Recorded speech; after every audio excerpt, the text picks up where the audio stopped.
Hi, today we're going to talk about psychological treatment. I want to start with the history of treatment. There's a lot of history, and this may help to explain why we have reservations about treatment, or why there are um, uh, some individuals who think, I'm gonna shy away from treatment. So in the 16th century, asylums were created, and these were special places to house people with psychological disorders. They were overcrowded, resembled prisons, and the inmates, as they were called, were chained in cells that were like dungeons. They were starved, kept in the cold or heat, and exploited and degraded. They were even brought out to entertain people, and in some cases, tickets were sold as if it were a Sunday show. So people could come out, watch the inmates behaving in a psychotic manner. In the 1700s, there was a movement to make conditions more humane. Inmates' chains were removed in some cases, and the idea was put out there to use moral treatment, which really meant respect and kindness instead of harsh imprisonment and punishments. They were, in some cases, allowed outside for exercise, dance, or music. And then in the 1800s, Dorothea Dix championed a campaign to reform asylums in the United States. She was against people being caged, naked, and mistreated. But despite her efforts and those of other reformers, many institutions deteriorated into warehouses for people with psychological disorders. They were overcrowded, understaffed, and underfunded.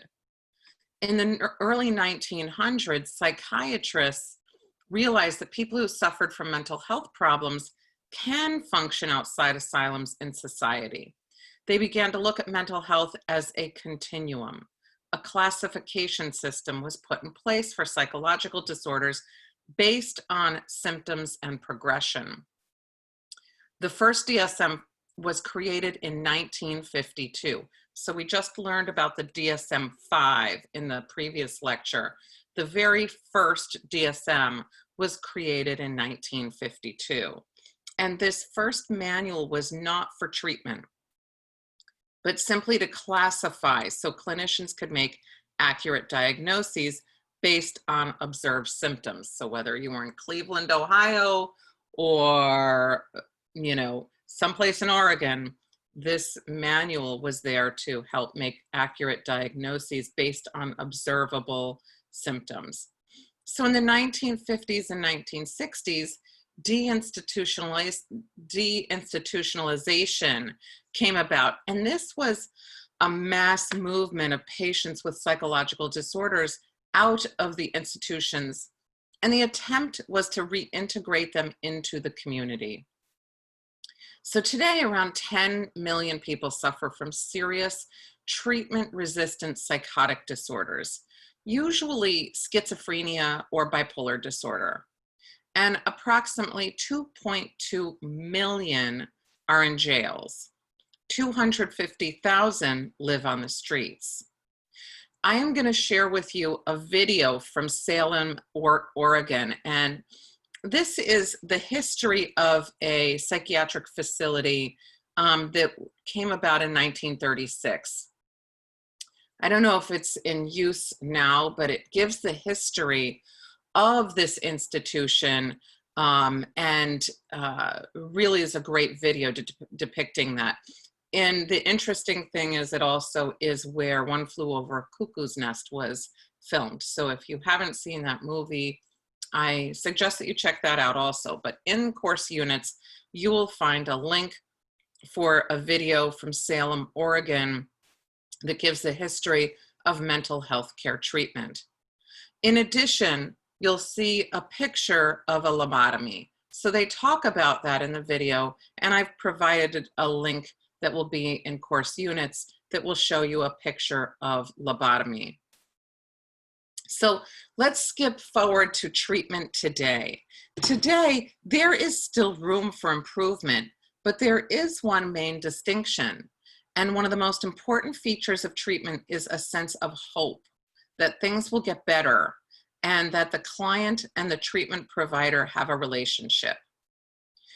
So there are psychological therapies. There are individual, group, and within group, there are also biomedical and psychotherapy groups. So let's talk a little bit about these. Individual is one-on-one with a therapist and an individual. And group is when therapists work with multiple people in one group setting. Biomedical therapy are drugs and medical interventions that are used to target the biological basis of the disorder. And psychotherapy is talk therapy. So there are some theoretical approaches, insight therapy, behavior therapy, and eclectic therapy. So insight therapy aims to increase awareness of the self and the environment. Behavior therapy aims to change behavior. And eclectic therapy is drawing on multiple theories and approaches to tailor treatment for a client. Their evidence-based practice is making decisions about treatment that integrate valuable research findings, clinical expertise, and a knowledge of a patient's culture, values, and preferences. So here are some things that improve therapy outcomes: hope, optimistic expectations, positive partnerships, unity, and therapist empathy. So I'm going to draw from some information from the American Psychological Association. Just an overview is that a theory of psychotherapy acts as a roadmap for psychologists. It is not a manual. It's a guide that guides them through the process of understanding clients and their problems and developing solutions. The approaches to psychotherapy fall in 5 broad categories: psychoanalysis and psychodynamic therapies. These focus on changing problematic behaviors, feelings, and thoughts by discovering their unconscious meanings and motivations. Psychoanalytically oriented therapies are categorized by a close working partnership between therapist and client, and patients learn about themselves by exploring their interactions in the therapeutic relationship. While psychoanalysis is closely identified with Sigmund Freud, it has been extended and modified since his early formulations. Behavior therapy.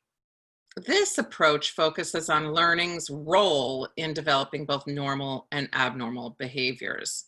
So we've talked about Pavlov, we've talked about Thorndike. These are, if we think of these are focusing on learning's role in developing normal and abnormal behaviors. Cognitive therapists believe that it's dysfunctional thinking that leads to dysfunctional emotions or behaviors.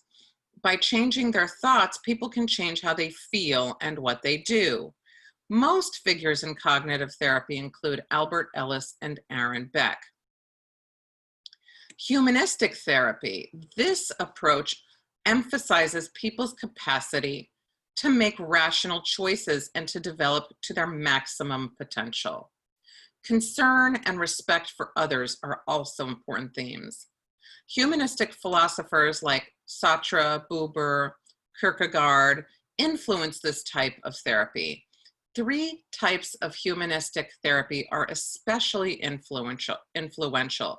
Client-centered therapy rejects the idea of therapists as authorities on their clients' inner experiences. Instead, therapists help clients change by emphasizing their concern, care, and interest. Gestalt therapy emphasizes what it calls organismic holism, which is the importance of being aware of the here and now and accepting responsibility for yourself. Existential therapy focuses on free will, self-determination, and the search for meaning.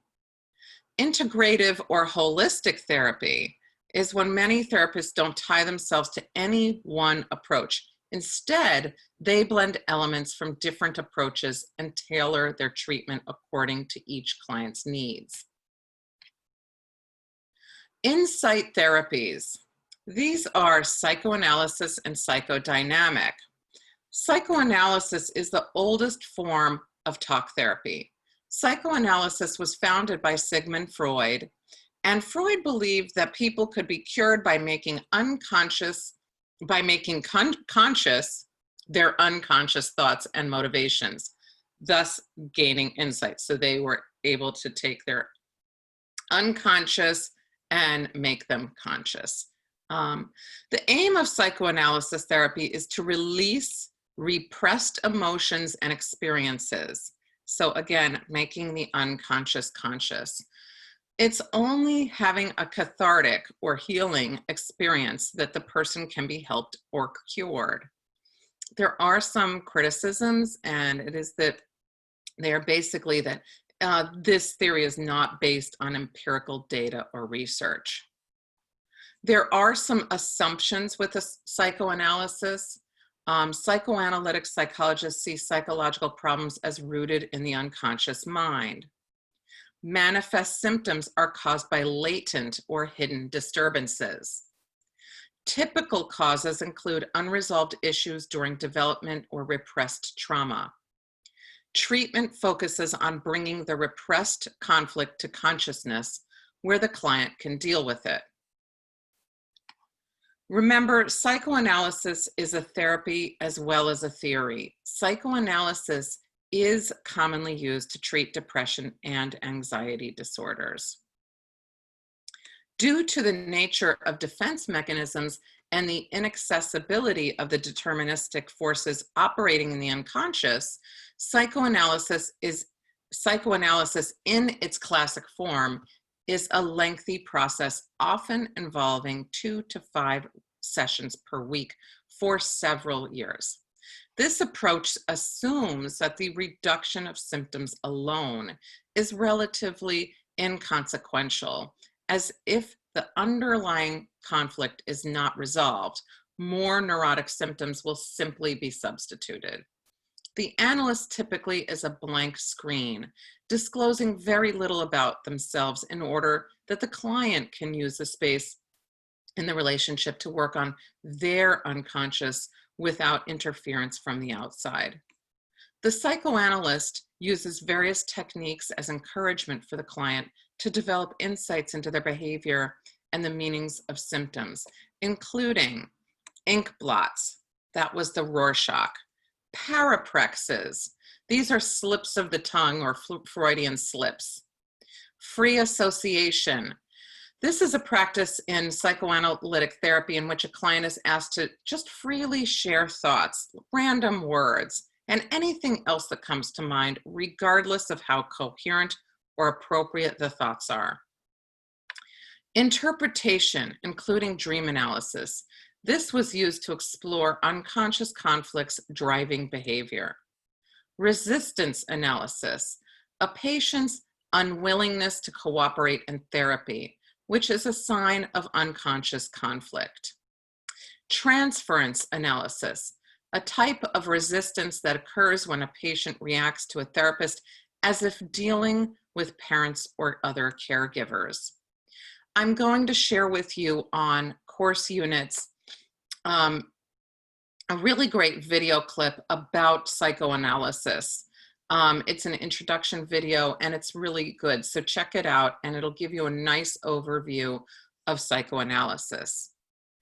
Psychodynamic theory is an updated version of psychoanalysis. It incorporates Freud's core themes, but it breaks from psychoanalysis in that therapists see clients once a week, not several times a week for several months rather than, and for years. And the approach is more direct and face-to-face with the client. There's scientific testing of the effects of psychodynamic theory now. Another theory is the Humanistic Therapy. And another form of therapy is the humanistic therapy. And this was championed by Carl Rogers. He proposed that human beings are inherently good and inclined toward growth. Humanistic therapy emphasizes the positive nature of humankind. Person-centered therapy. Carl Rogers' form of humanistic therapy, it's aimed at helping clients achieve their full potential or self-actualization. So if you remember the hierarchy of needs, self-actualization is at the top. Reaching their ideal self, rather than unrealistic expectations of who the person should be, and their real self, which is the way the client views themselves. This therapy is non-directive. The therapist follows the lead of the client during treatment sessions. Carl Rogers believed in building a therapeutic alliance, and he used empathy, which is seeing the world through the client's eyes. And he had unconditional positive regard, a total acceptance of the client, no matter how distasteful the client's behaviors, beliefs, or words. And in genuineness, responding to a client in a way that is real rather than being polite or putting on a mask. And active listening, picking up emotions and understanding the client's view, echoing the main point of what a client says. The Therapeutic Alliance is based on mutual respect and caring between the therapist and the client, and it provides a safe place for self-exploration. So I also have a really good video of humanistic therapy, and please check that out on course units as well. Just to know, this therapy hasn't been operationalized, and it is difficult to take in negatives in the world. What I mean by that is, think of what you find to be really negative. Maybe the person is a pedophile or is a serial killer. Maybe those are negatives that you might not be able to have unconditional positive regard for. So that's that's a difficulty with this form of therapy.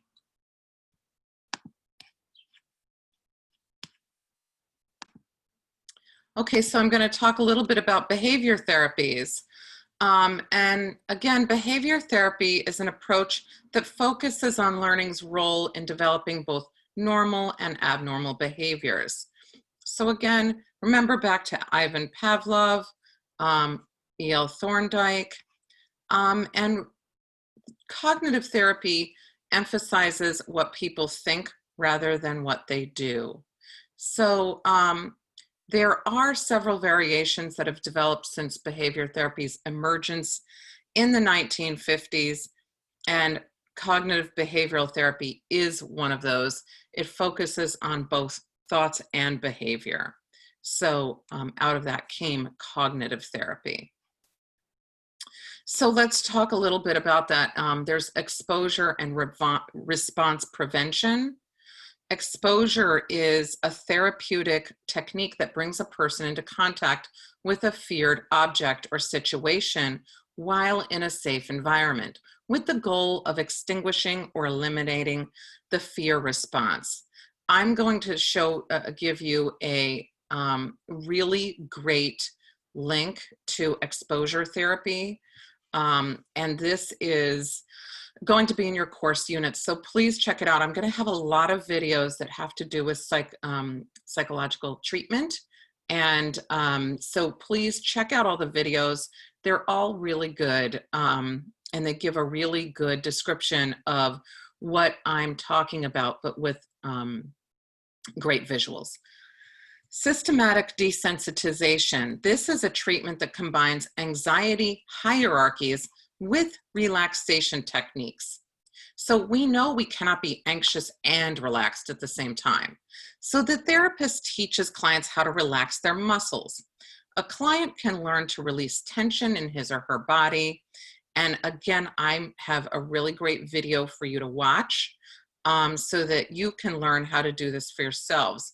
It's something that you can do to relax yourself as needed.